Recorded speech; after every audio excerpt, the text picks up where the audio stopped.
ቀይረን የሰራነውን ኃጢአት፣ ሰፈር ቀይረን የሰራነውን ኃጢአት፣ ከመጋረጃ በስተጀርባ የሰራነውን ኃጢአት፣ መስኮትና በር ዘግተን የሰራነውን ኃጢአት፣ ቪዛ አውጥተን ሀገር ቀይረን የሰራነውን ኃጢአት እግዚአብሔር ቢጠባበቅ ማን ፊቱ ይቆማል? እሱ ባለብዙ ምሕረት ነው። መዓቱ የራቀ ነው። ምሕረቱ የበዛ ነው። እንዳየ እንደተመለከተ አይፈርድም። ትዕግስት የባህሪው ነው። ትከሻው ሰፊ ነው። የኛ አምላክ ኃጢአተኞችን ይወዳል። ኃጢአትን ይጠላል። ኃጢአተኞችን ይወዳል። ስንቱ ነው በእኛ ምክንያት ከሃይማኖት የወጣ? ስንቱ ነው በእኛ ምክንያት ከመንፈሳዊ ሕይወት የወጣው ከጉባኤ የተለየው? ምንም የማያውቁትን እኮ እየወሰድን እያለማመድናቸው፣ ስካር የማያውቁትን ስካር እያለማመድናቸው፣ ዝሙት የማያውቁትን ዝሙት እያለማመድናቸው፣ ሐሜት የማያውቁትን ሐሜት እያለማመድናቸው። አንዳንዶቻችን ለሰው መዳን ምክንያት እየሆንን ወደ እግዚአብሔር ቤት ስንመጣ ይዘን እየመጣን፣ ወደ ጉባኤ ስንመጣ ይዘን እየመጣን፣ ንስሐ እንዲገቡ እያደረግን፣ እንዲቆርቡ እያደረግን፣ ይሄ ጥሩ ነው። አንዳንዶቻችን ግን ለሰዎች መጥፋት እስካሁን ምክንያት የሆኑ ሰዎች አሉ። ታዲያሱ ኃጢአትንስ ብትጠባበቅ ኖሮ ከፊትህ ማይቆም ነበረ፣ ይቅርታ ካንተ ዘንድ ነው አለ። ወገኖቼ ጨለማን ተገን አድርገን የሰራነውን ኃጢአት እግዚአብሔር ቢጠባበቅ ማን በፊቱ ይቆም ነበር? እኔ እዚህ ጋር ቆሜ የማስተምረው እግዚአብሔር ብዙ ነገር ስለተወልኝ ነው። ምእመናን እናንተ ጠዋት ማታ ወደ መቅደሱ የምትገሰግሱት፣ ቁጭ ብላችሁ ይህንን የእግዚአብሔር ቃል የምትሰሙት፣ የከንፈራችሁን ፍሬ ዝማሬ፣ ምስጋና ለእግዚአብሔር የምታቀርቡት፣ ቅዳሴ መተን የምናስቀድሰው፣ መቅደስ ገብተን ተንሱ ጸልዩ የምንለው ባካችሁ በጽድቃችን አይደለም። ንጹሕ ደም እንዳታፈስ እግዚአብሔር ይበቀልልሃል። አሳልፈ ለእግዚአብሔር ስጥ። ዛሬ ንጹሕ ደም ብታፈስ ያ ደም አንተን ይፈላለግሃል። የዘራኸውን ታጭዳለህ። ነገ ወደ በር ላይ ትወጣለህ፣ ስልጣን ላይ ትወጣለህ፣ ንጉሥ ትሆናለህ፣ የእስራኤል መሪ ትሆናለህ። ያን ጊዜ ዛሬ የሰራኸው ግፍ፣ ዛሬ ያፈሰስከው ደም ነገ ታጭደዋለህ፣ ነገ ታገኘዋለህ። እኔን የላከኝ እግዚአብሔር ነው አለችው። በስመ አብ ወወልድ ወመንፈስ ቅዱስ አሐዱ አምላክ አሜን። አባቶቼ ካህናት፣ ወንድሞቼ ዲያቆናት፣ ዘማሪያን፣ ዘማሪያት በዚህ ቅድስና ስፍራ ላይ ቃሉን ለመስማት ሰማዕቱ ቅዱስ እስጢፋኖስን ለመማፀን ከሩቅም ከቅርብም የተሰበሰባችሁ አባቶች፣ እናቶች፣ እህቶች፣ ወንድሞች ሕፃናትን ጨምሮ በእግዚአብሔር ሰላምታ እንደምን አመሻችሁ? አሜን። አምላካችን እግዚአብሔር ያለፈውን ጊዜ በሰላምና በጤና አስፈጽሞን በእድሜያችን ላይ ይህችን ቀን ተጨማሪ አድርጎልን ቃሉ በሚነገርበት ስፍራ ላይ የሰበሰበን የአባቶቻችን አምላክ የእኛም አምላክ እግዚአብሔር ስለማይነገር ስጦታው ቅዱስ ጳውሎስ እንደተናገረ ክብርና ምስጋና ይግባው። የእናታችን የእመቤታችን የቅድስት ድንግል ማርያም አማላጅነት አይለየን።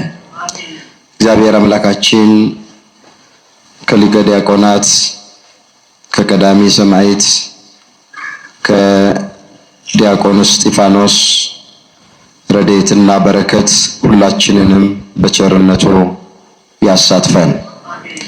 የምስጢር ባለቤት ቸሩ አምላካችን እግዚአብሔር የተሰወረውን የወንጌል ምስጢር ለሁላችን ገልጦ የሚረባንንና የሚጠቅመንን ነገር እንዲያስተምረን የሱ ቅዱስ ፈቃዱ ይሆንልን።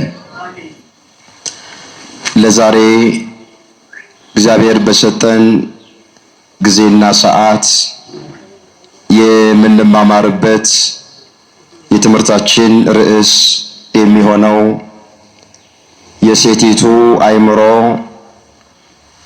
ታላቅ ነበረ የሚል ይሆናል። ትምህርታችን በርዕስነት ያነሳነውን ኃይለ ቃል በመጽሐፍ ቅዱሳችን ላይ ተመዝግቦ የምናገኘው በአንደኛ ሳሙኤል በምዕራፍ 25 ቁጥር 3 ላይ ነው። የሴቲቱ አእምሮ ታላቅ ነበረ። ርዕሳችን ይሄ ነው። በዚህ ርዕስ ውስጥ በብሉይ ኪዳን ድንቅ ታሪክ፣ አስደናቂ ታሪክ ካላቸው ሴቶች መካከል የአንዷን ታሪክ አንስተን ከሕይወታችን ጋር እያዛመድን እንደ እግዚአብሔር መልካም ፈቃድ እንማማራለን። ቆሞ ለመናገር ቁጭ ብሎም ለማድመጥ ጥበብ ከእግዚአብሔር ሲሰጥ ብቻ ነውና ለኔ ለባሪያው ተናጋሪ የሆነ አንደበትን ለእናንተም ለሰሚዎቹ አስተዋይ የሆነ ልቡናን አምላካችን እግዚአብሔር ለሁላችንም በቸርነቱ ያድለን። በዚህ ታሪክ ውስጥ 3 ነገሮችን ባጭሩ ለማየት እሞክራለሁ። እንድትከታተሉኝ በእግዚአብሔር ፍቅር እጠይቃቸዋለሁ። በመጀመሪያ ሴቲቱ የተባለች ማናት የሚለውን እናያለን። በሁለተኛ ደረጃ በመጽሐፍ ቅዱስ ምንድነው የሰራችው? አስደናቂ ታሪኳ ምንድነው የሚለውን እናያለን። ሶስተኛና የመጨረሻ ከእርሷ ምን እንማራለን የሚለውን ተመልክተን ለዛሬ ትምህርታችንን እንቋጨዋለን። የሴቲቱ አእምሮ ታላቅ ነበረ። እስኪ ከመጀመሪያው እንነሳ። ሴቲቱ የተባለችው ማን ናት? ባለ ታላቅ አእምሮ ብሎ መጽሐፍ ቅዱስ የመዘገበላት ይህች ሴት አቤግያ ተብላ የምትጠራ ሴት ናት። ሙሉ ታሪኩ በአንደኛ ሳሙኤል በምዕራፍ 25 ቁጥር 2 ጀምሮ ተመዝግቧል። አንድ ጊዜ በንባብ አሰማችኋለሁ። እንደዚህ ይላል። በማዖንም የተቀመጠ አንድ ሰው ነበረ። ከብቱም በቄርሜሎስ ነበረ። እጅግም ታላቅ ሰው ነበረ። ለእርሱም 3000 በጎችና 1000 ፍየሎች ነበሩት። በቄርሜሎስም በጎችን ይሸልት ነበረ። የሰውየው ስም ናባል፣ የሚስቱም ስም አቤግያ ነበረ። የሴቲቱ አእምሮ ታላቅ፣ መልኳም የተዋበ ነበረ። ሰውየው ግን ባለጌ ነበረ፣ ግብሩም ክፉ ነበረ፣ ከካሌብም ወገን ነበረ ብሎ ይጀምራል። እንግዲህ በርዕስነት ያነሳነው ቃል አስቀድሞ የተነገረው ሴቲቱ የተባለችው አቤግያ ናት። ባሏ ናባል እየተባለ ነው የሚጠራው። አቤግያ ማለት በዕብራይስጥ የስሙ ትርጉም በጣም ውብ ቆንጆ ማለት ነው ይላል። አንድም አቤግያ ማለት የአባት ደስታ ማለት ነው ብሎ ይፈታዋል። እንግዲህ ይህች ሴት ቅድም በመግቢያችን እንደጠቆምካችሁ ብሉይ ኪዳንን ስናጠና አስደናቂ ታሪክ ካላቸው ሴቶች መካከል ፊተኛ ተርታ ላይ የምትሰለፍ ናት። አሁን ታሪኳን እየዘረዘርን እናየዋል። ምንድነው አስደናቂ ስራ የሰራችው በመጽሐፍ ቅዱስ ውስጥ እንመጣበታለንስ። እንግዲህ ታሪኩ ሲጀምር ናባል የሚባል ባል አላት ይላል። ናባል ማለት የስሙ ትርጉም ሰነፍ፣ ሞኝ ማለት ነው ይለዋል። የመጽሐፍ ቅዱስን መዝገበ ቃላት ስናነበው ናባል የሚለውን ሰነፍ፣ ሞኝ ብሎ ነው የሚፈታው። ሚስቱ ደግሞ ባለ ታላቅ አእምሮ ነች ይላል። በዛ ላይ ደግሞ የተዋበችም ነበረች ይላል። ቅድም ስናነብ ውሳጣዊ ውበት አላት፣ ውጫዊ ውበት አላት። አንዳንድ ሰዎች በውጪ ውበት ሊኖራቸው ይችላል፣ ወደ ውስጣቸው ስትገቡ ግን ውሳጣዊ ውበት ላይኖራቸው ይችላል። አቤግያ በጣም የተለየች ሴት ናት። በውስጧም ውብ ናት፣ በውጭዋም ውብ ናት። መጽሐፍ ምንድን ነው የሚለው? ውበት ሐሰት ነው፣ ደምግባትም ከንቱ ነው፣ እግዚአብሔርን የምትፈራ ሴት እሷ ትመሰገናለች ተብሎ ተጽፏል። በዚህ በመጽሐፈ ምሳሌ ምዕራፍ 31 ቁጥር 30 ላይ የተመዘገበ ቃል ውበት አለ ጠቢቡ ሰለሞን ሐሰት ነዋል። ውጫዊ ውበት ብቻ፣ ስጋዊ ውበት ብቻውን ሐሰት ነው፣ ደምግባትም ከንቱ ነው አለና እግዚአብሔርን የምትፈራ ሴት ግን እሷ ትመሰገናለች። ለክርስቲያኖች ውበት ማለት እግዚአብሔርን መፍራት ነው። አምላካችን እግዚአብሔር እሱን የሚፈራ ልብ ለሁላችንም በቸርነቱ ያድለን። በሌላም ስፍራ ላይ እዚሁ ምዕራፍ ቁጥር 10 ላይ ይህንን ሐሳብ ግልጥ የሚያደርግ አንድ ቃል ሶሎሞን ተናግረዋል። ምሳሌ 31 ቁጥር 10 ላይ ልባምን ሴት ማን ሊያገኛት ይችላል ይላል። አቤግያ ልባም ናት፣ ባለ አእምሮ ናት፣ የተዋበች ናት፣ እግዚአብሔርን የምትፈራ ናት፣ ሰውን የምታፍር ናት፣ በስርዓት በአገባብ የምትመላለስ ናት። ልባም ሴት ናት። ምን አለ መጽሐፍ? ልባምን ሴት ማን ሊያገኛት ይችላል? ዋጋዋ ከቀይ ዕንቁ እጅግ ይበልጣል። የባሏም ልብ ይታመንባታል፣ ምርኮም አይጎድልባትም። ዕድሜዋን ሙሉ መልካም ነገር ታደርጋለች፣ ክፉም አታደርግም አለ። ያው ልባም ሴት ከቀይ ዕንቁ እጅግ ትበልጣለች አለ። ነጭ ዕንቁ አለ፣ ቀይ ዕንቁ አለ። ቀይ ዕንቁ ከዕንቁዎች ሁሉ በላይ ውድ የሆነ ዕንቁ ነው። ስለዚህ ልባምን ሴት፣ አስተዋይ የሆነችን ሴት፣ እንደ አቤግያ ያለችዋ ሴት ዋጋዋን ከቀይ ዕንቁ እጅግ ይበልጣል አለ ሶሎሞን ሲናገር። ስለዚህ አቤግያ ማለት በውስጥም በውጭም ውበት ያላት፣ እግዚአብሔርን የምትፈራ፣ ሰውን የምታፍር፣ በስርዓት በአገባብ የምትመላለስ መልካም ሴት ናት። እንግዲህ ስናነብ ባሏ ደግሞ ከሷ ተቃራኒ ነው። መጽሐፍ ቅዱስን ስናነብ ባለጌ ተብሎ የተጠራ ከናባል ውጪ ማንም ሰው የለም። እኔ ራሱ አሁን ይህንን ቃል ስናገር አንደበቴን እየያዘኝ ነው የምናገር፣ ግን መጽሐፍ ቅዱስ ስለጻፈው ለትምህርት እንናገረዋል።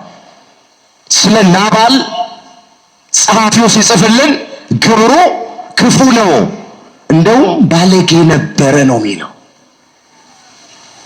ይኸውላችሁ ናባል እግሩ ቢቀጥን አቤግያን አያገኛትም ነበር። እንደ ዕድል ሆኖ እንደ አጋጣሚ ሆኖ አገኛት እንጂ አቤግያ ለናባል የምትመጥን ሚስት አይደለችም። ለናባል የምትገባ ሚስት አይደለችም። እሱ ግብሩ ክፉ ነው፣ ስራው ክፉ ነው፣ ሕይወቱ ጥሩ አይደለም፣ እግዚአብሔርን የማይፈራ ነው። ሚስቱ ደግሞ የእሱ ተቃራኒ ናት። ስለዚህ ለናባል የምትገባ አልነበረችም አቤጌ ያልኳችሁ ለዚህ ነው። ምን አይነት ስራ ብትሰራ ነው የሴቲቱ አእምሮ ታላቅ ነበር ያለው? ወደ ዋናው ነገር ከመሄዳችን በፊት ናባል በስጋ የሞላለት ነው። ብዙ እንስሳቶች አሉት፣ ሀብት አለው፣ ንብረት አለው፣ ገንዘብ አለው። ግን ሀብታም መሆን በራሱ ብቻ ጥሩ ባል አያደርግም። ይሁላችሁ በደንብ አድርጋችሁ ስሙን። ሀብታም መሆን ብቻውን ጥሩ ባል አያደርግም። እንደዛማ ቢሆን ኖሮ ናባል ጥሩ ባል በሆነ ነበረ። መጽሐፍ ምን ይላል? ሰው ዓለምን ሁሉ ቢያሰርፍ ነፍሱን ግን ቢያጎድል ምን ይረባዋል ተብሎ ተጽፏል። የማቴዎስ ወንጌል ምዕራፍ 16 ቁጥር 26 ላይ የተመዘገበ ቃል። እስኪ ላስቸግራችሁ ይህን ቃል አብረን እንበለው። ሰው በሉ እስኪ ዓለምን ሁሉ ቢያሰርፍ ነፍሱን ግን ቢያጎድል ምን ይረባዋል? ናባል ዓለምን ያተረፈ ባል ነው። ብዙ እንስሳትን የሚነዳ ነው። ብዙ ብር ያለው ነው። ብዙ ወርቅ ያለው ነው። ግን ጥሩ ባል አይደለም። ለዚህ ነው ሀብታም መሆን በራሱ ጥሩ ባል አያደርግ። ሰው አለ መጽሐፍ ዓለምን ሁሉ ቢያተርፍ፣ ዓለምን ማትረፍ ገንዘብን ማትረፍ ሊሆን ይችላል። ዓለምን ማትረፍ እውቀትን ማትረፍ ሊሆን ይችላል። ዓለምን ማትረፍ ስልጣንን ማትረፍ ሊሆን ይችላል። ዓለምን ማትረፍ ዓለማዊውን ነገር ማትረፍ ሊሆን ይችላል። ገንዘብ ኖሮን እውቀት ኖሮን ስልጣን ኖሮን ዓለምን ጭብጥ እርግጥ አድርገን ገዝተን እግዚአብሔር ከሌለን ምስኪኖች ነን። ናባል እንደዚህ አይነት ባል ነው። በስጋው የሞላለት ነው። ብዙ ሀብት ንብረት ያለው ሰው ነው። ዓለምን ያተረፈ ነው። ነገር ግን እግዚአብሔር የለውም። ሰው ደሃ የሚባለው የሚበላው የሚጠጣው ቤት መኪና ገንዘብ ስለሌለው አይደለም። ሰው ደሃ የሚባለው እግዚአብሔር ከሌለው ነው። ማን ከሌለው አልኳችሁ? እግዚአብሔር ያለው ሰው ደሃ አይባልም። አዎ በስጋው ላይ ሊኖር ይችላል። እግዚአብሔር ያለው ሰው ግን ባለጸጋ ነው። ሌሎቹን አይደለም ራሱን ሌሎቹን ባለጠጋ ማድረግ ይችላል። ምንድነው መጽሐፍ የሚለው? እስኪ ይህንን ቃል ተመልከቱ።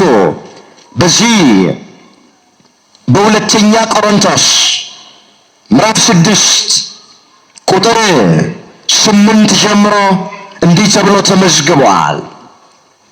በክፉ ወሬና በመልካም ወሬ ራሳችንን እናማጥናለን። አሳሾች ስንባል እውነተኞች ነን። ያልታወቅን ስንባል የታወቅን ነን። የምንሞት ስንመስል እነሆ ሕያዋን ነን። የተቀጣን ስንሆን አንገደልም። ሐዘንተኞች ስንሆን ዘወትር ደስ ይለናል። ድሆች ስንሆን ብዙዎቹን ባለጠጎች እናደርጋለን። አንዳች የሌለን ስንሆን ሁሉ የኛ ነው አለ። ቃላቶቹን ስናያቸው እርስ በርሳቸው የሚጋጩ ይመስላል። ያልታወቅን ስንሆን የታወቅን፣ የምንገደል ስንሆን ሕያዋን ነን። ሐዘንተኞች ስንሆን ደስ ይለናል። ድሆች ስንሆን ሌሎቹን ባለጠጋ ማድረግ እንችላለን። አንዳች የሌለን ስንሆን ሁሉ የኛ ነው አለ። ሰው እንዴት ነው ድሃ ሆኖ ሌሎቹን ባለጠጋ ማድረግ የሚችለው? ሰው አንዳች የሌለው ሆኖ እንዴት ነው ሁሉ የኔ ብሎ መናገር የሚችለው? ወገኖቼ ሁሉ ያለው እግዚአብሔር የኛ ከሆነ፣ እሱን የምናመልከው ከሆነ፣ እሱን የምናምነው ከሆነ፣ እሱን ተስፋ የምናደርገው ከሆነ፣ እሱን በሃይማኖት የምንከተለው ከሆነ ሁሉ የኛ ነው። ድሆችም ብንሆን ሌሎቹን ባለጠጋ እናደርጋቸዋለን። አንዳች የሌለን ስንሆን ሁሉ የኛ ነው። ሁሉ ያለው እግዚአብሔር የኛ ከሆነ፣ እሱ ከሆነ ተስፋችን፣ እሱ ከሆነ የምናምነው አምላካችን እግዚአብሔር በፍጹም ልባችን፣ በፍጹም ነፍሳችን፣ በፍጹም ኃይላችን እሱን እያመነው እንድንኖር በቸርነቱ ሁላችንንም ይርዳል። እንመለስ ወደ ቀደመ ነገራችን። ናባል ለአቤግያ የማይመጥን ነው ያልነው ከዚህ የተነሳ ነው። እስኪ ይቺ ሴት በመጽሐፍ ቅዱስ ላይ ምን ሰርታለች የሚለውን እየዘረዘርን ታላቅ ያሰኛት ምን እንደሆነ እንመልከት። የመጀመሪያ ይቺ ሴት ታላቅ ያሰኛት ነገር በናባል ምክንያት በቤቷ ላይ ሞት ባዣበበ ጊዜ ቤተሰቧን ከጥፋት ታድጋለች። ታላቅ ያሰኛት ነገር ይሄ ነው። በባሏ በናባል ምክንያት በሷ በልጆቿ በቤተሰቧ ላይ ሞት ባንዣበበ ጊዜ ቤተሰቧን አቤግያ ከጥፋት ታድጋለች። ታላቅ ያሰኛት ነገር ይሄ ነው። እስኪ መጽሐፉ የሚለውን እንመልከት። አንደኛ ሳሙኤል ምዕራፍ 25 ቁጥር 5 ጀምሮ እመለከታለሁ። እንደዚህ ይላል። ዳዊት በምድረ በዳ ሳለ ናባል በጎቹን ይሸልታል የሚል ወሬ ሰማ። ሁላችን እንደምናውቅ በአንድ ዘመን ዳዊት በንጉሱ በሳኦል ምክንያት መንደሩን፣ ቀዩን፣ አካባቢውን ለቆ ተሰዷል። ንጉሱ ሳኦል በስልጣኔ በወንበሬ በሹመቴ ነው የመጣው እገድለዋለሁ ብሎ ባሰበ ጊዜ ዳዊት አካባቢውን ትቶ ተሰዷል። እሱን ታሪክ ነው ያመጣው። ዳዊት በምድረ በዳ ሳለ ናባል በጎቹን ይሸልታል የሚል ወሬ ሰማ። አሁን በዚህ ሰዓት ዳዊት በስደት ላይ ነው ያለው። በዓይነ ሕሊናችሁ ሳሉት ናባል የተባለውን ሰው በጎቹን በምድረ በዳ እየጠበቀ ነው። ተስማምተው አይደለም። ይሄን አክል ብር ከፍልሃለሁ በጎቼን ጠብቅ ብሎት ውል ገብተው አይደለም። ቃል ኪዳን አድርገው አይደለም። በስደት ሰዓት እረኞችን ዳዊት አገኘ። በጎች ሲጠብቁ የማን በጎች ነው ብሎ ጠየቀ። የናባል በጎች ነው ብሎ አሉት። ዳዊት ከበጎች ጋር ግንኙነት ስላለው ከልጅነት እስከ እውቀት ከበጎች ጋር ስላደገ እረኝነት ጸጋው ስለሆነ የናባልን በጎች በምድረ በዳ መጠበቅ ጀመረ ይላል። አብረው የተሰደዱ ሰዎች አሉ ከዳዊት ጋር። ከነሱ ጋር ሆኖ በጎች እየጠበቀ ሳለ ናባል በጎች ይሸልታል የሚል ወሬ ሰማ ይላል። ዳዊትም 10 ጎልማሶችን ላከ። ለጎልማሶችም አለ ወደ ቀርሜሎስ ወጥታችሁ ወደ ናባል ሂዱ፣ በስሜም ስለ ሰላም ጠይቁት፣ እንዲህም በሉት በደህንነት ኑር፣ ላንተና ለቤትህ ላንተም ላሉት ሁሉ ሰላም ይሁን። አሁንም በጎችን እንድትሸልት ሰምቻለሁ። እረኞችንም ከኛ ጋር ነበሩ፣ ከቶም አልበደልናቸውም። በቀርሜሎስ በተቀመጡበት ዘመን ሁሉ ከመንጋው አንዳች አልጎደለባቸውም። ጎልማሶችህን ጠይቃቸው፣ እነሱ ይነግሩሃል። አሁንም እንግዲህ በመልካም ቀን መጥተንብሃልና ጎልማሶች በፊት ሞገስ ያግኙ፣ በእጅህም ከተገኘው ለባሪያዎችህና ለልጅ ለዳዊት እባክህ ስጥ አለ።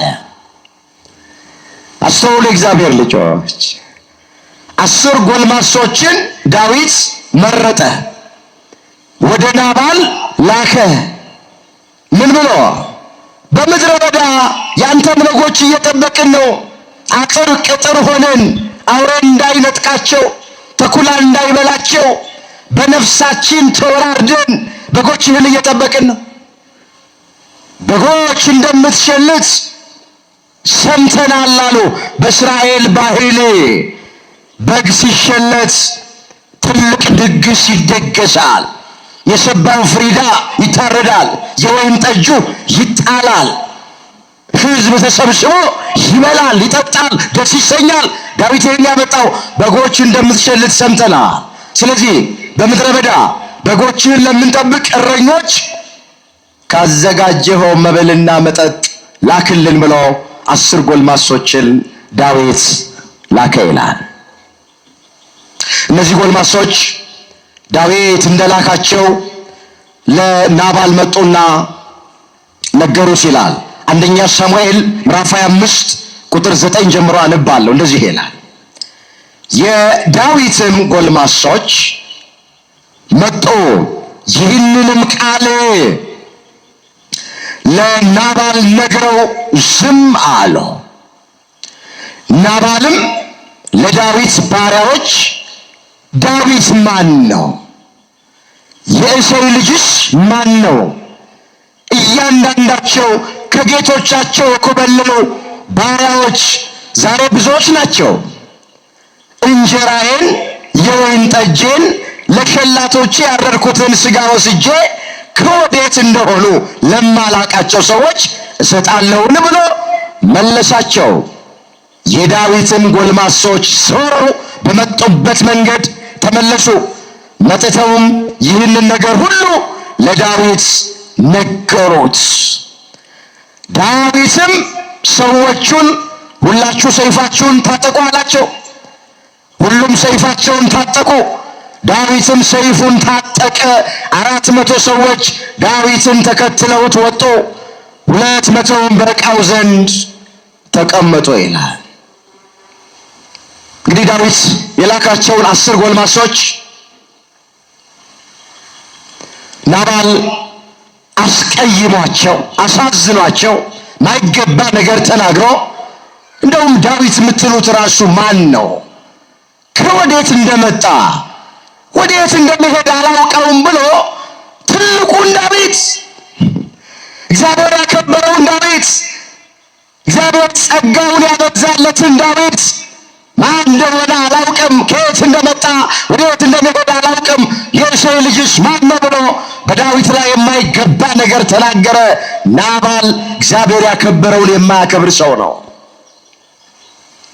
አምላካችን እግዚአብሔር እሱ ያከበራቸውን እንድናከብር ሁላችንን በቸርነቱ ይርዳ። ወገኖቼ እግዚአብሔር ያከበራቸውን ማክበር መጽሐፍ ቅዱሳዊ ነው። እግረ መንገዳችንን ቅዱሳንን ብናከብር፣ ጻድቃንን ብናከብር፣ ሰማዕታትን ብናከብር አስቀድሞ እግዚአብሔር ስላከበራቸው ነው። ክርስቲያን ማለት እግዚአብሔር ያከበረውን የሚያከብር ነው። ክርስቲያን ማለት እግዚአብሔር የተቀበለውን የሚቀበል ነው። ናባል ግን እግዚአብሔር ያከበረውን ዳዊትን ናቀው። ዳዊት ማን ነው ብሎ ተናገረ። እነዚህ 10 ጎልማሶች አሁን እንዳነበብን ዞረው ተመልሰው መጡና ናባል የተናገረውን ሳይጨምሩ ሳይቀንሱ ለዳዊት ነገሩት። ዳዊት ተቆጣ። በል ሁላችሁም ሰይፋችሁን ታጠቁ አለ። እሱም ሰይፉን ታጠቀ። ወደ ናባል ቤት ወደ አቤግያ ቤት ተቆጥቶ ጉዞ ጀመረ። እንዲህ ይላል፣ አንዴ በንባብ ላሰማችሁ። ቁጥር 14 ላይ ከብላቴኖቹም አንዱ ለናባል ሚስት ለአቤግያ እንዲህ ብሎ ነገራት።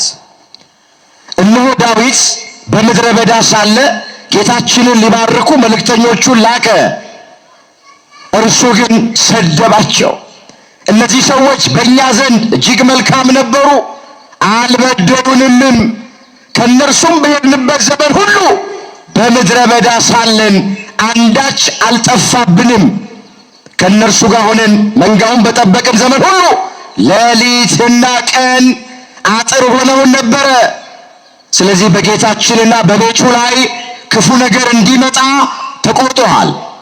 እሱ ምናምንቴ ሰው ነው፣ ማንም ሊናገረውም አይችልም። አንቺ ግን የምታደርጊውን ተመልከቺ እወቂ አላት። ባልሽ ምናምንቴ ሰው ነው አላት። ብላቴናው ለአቤግያ ነው የሚናገራት። ማንም ሰው ደፍሮ አይናገረውም። ቢናገሩትም ሊሰማ አይደለም። ባለ ታላቅ አእምሮ ነሽ። በቤትሽ ላይ ሞት አንዣቧል፣ ሞት ታውጇል።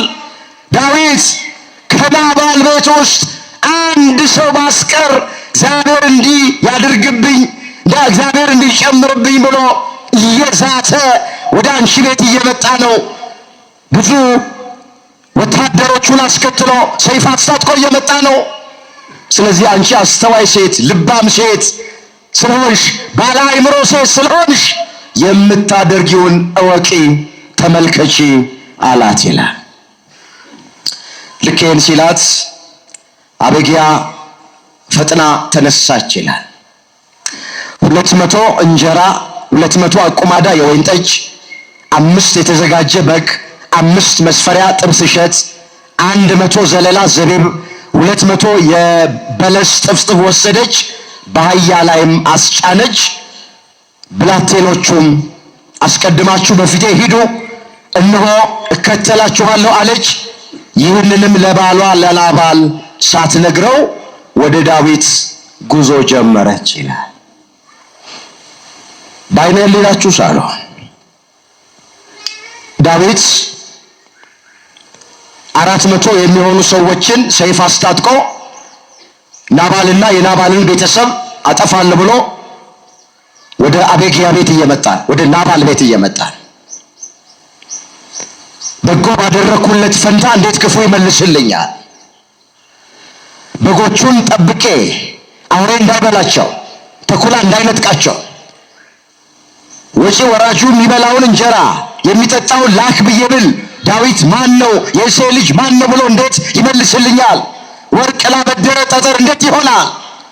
ስለዚህ የናባልን ቤተሰብ አጠፋለሁ ብሎ እየመጣ ነው። ከብላቴኖቹ አንዱ መካከል ሮጦ ለአቤግያ ይህን ነገራት። አቤግያ እጅ መንሻ ይዛ ተነሳች። አሁን ያነበብኩላችሁን የሚበላው የሚጠጣውን በአህያ አስጫነች። ጉዞ ወደ ዳዊት ወደ ናባል ቤት ይመጣል። አቤግያ ደግሞ ወደ ዳዊት ዘንድ ልትለማመነው ጉዞ ጀመረች ይላል። ስትሄድ ለባሏ አልነገረችውም ነበረ ይላል። ሚስቶች ሁሉ ነገር ለባል አይነገርም። የእግዚአብሔር ቃል ሁሉም ነገር ለባል አይነገርም። ከእግዚአብሔር የሚያርቅ ነገር፣ ከሃይማኖት የሚያወጣ ነገር፣ ከመንፈሳዊ ሕይወት የሚያርቅ ነገር ከሆነ ወገኖች ለባላችን ላልነገር እንችላለን። አሁን ይሄንን ወደ ዳዊት እንደምትሄድ አቤግያ ለባሏ ለናባል ብትነግረው ኖሮ አትሄጂም ብሎ ይከለክላት ነበር፣ ምንም ጥርጥር የለው። ስለዚህ ሳትነግረው ሄደች። ላሳጥር ታሪኩን ወደምፈልገው ነገር ልምጣ። ልክ እሷ በአህያ ተቀምጣ ስትሄድ ዳዊት 400 ሰዎችን ሰይፍ አስታጥቆ ሲመጣ ፊት ለፊት ተያዩ፣ ተገናኙ ይላል። ወዲያ ፈጠነችና ከአህያዋ ላይ አቤግያ ወረደች። ዳዊት እግር ስር በግንባሯ ተደፋች ይላል። እንዲህም አለችው። አቤግያም ዳዊትን ባየች ጊዜ ከአህያዋ ላይ ፈጥና ወረደች፣ በዳዊት ፊት በግንባሯ ወደቀች፣ በምድር ላይም እጅ ነሳች፣ በእግሩም ላይ ወደቀች። እንዲህም አለችው፣ ጌታዬ ሆይ አለችው። ዳዊትን እኮ ነው።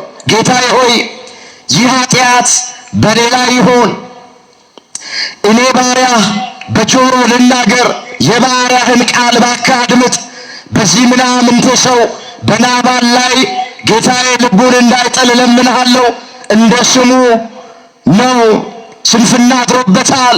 እኔ ባሪያህ ግን ካንተ የተላኩትን የጌታዬን ጎልማሶች አላየሁም።